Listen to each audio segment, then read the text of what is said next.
Ayan, so ito po yung pins concrete post molder ni Sir Board Member Jed Jajori ng Titay, Zamboanga, Sibugay.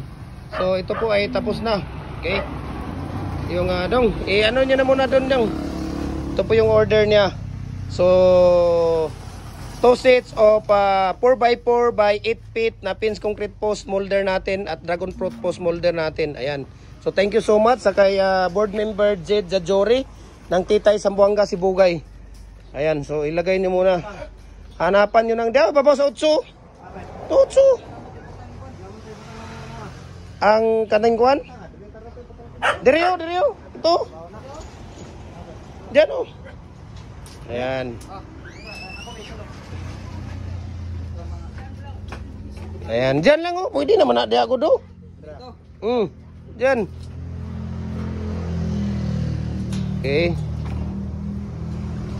Ayan, ito po ay 4x4 by 8 feet po ang haba nito. Pwede ka na gumawa dito ng 4 inches, 5 feet, 4 feet, 5 feet, 6 feet at saka 8 feet po. Okay? Sige, kunin nyo na yung isa dong. Ayan, so biyaheng Titay, Zamboanga, Sibugay po ito kay board member Jed Jajori. Ayan. Kaya Sir Jed, no? Board member Jed Jajori. Ayan, so para po sa kanya ito. Ayan, so maraming salamat for trusting Jim Hardware Cagayan de Oro po, okay?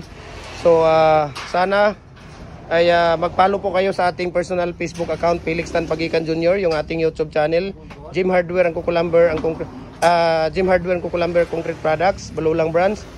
Sa ating personal Facebook account, Felix Tan Pagikan Jr., sa ating Instagram, Felix_Pagikan 2000, sa ating Facebook page, Jim Hardware ng Kukulamber Concrete Products, sa ating at saka sa Jim Hardware ng Kukulamber Concrete Products sa Kanituan Branch, Jim Hardware ng Kukulamber Concrete Products Balulang Branch. Yan po ang Facebook page natin. At AAA&F Kukulamber. Ayan.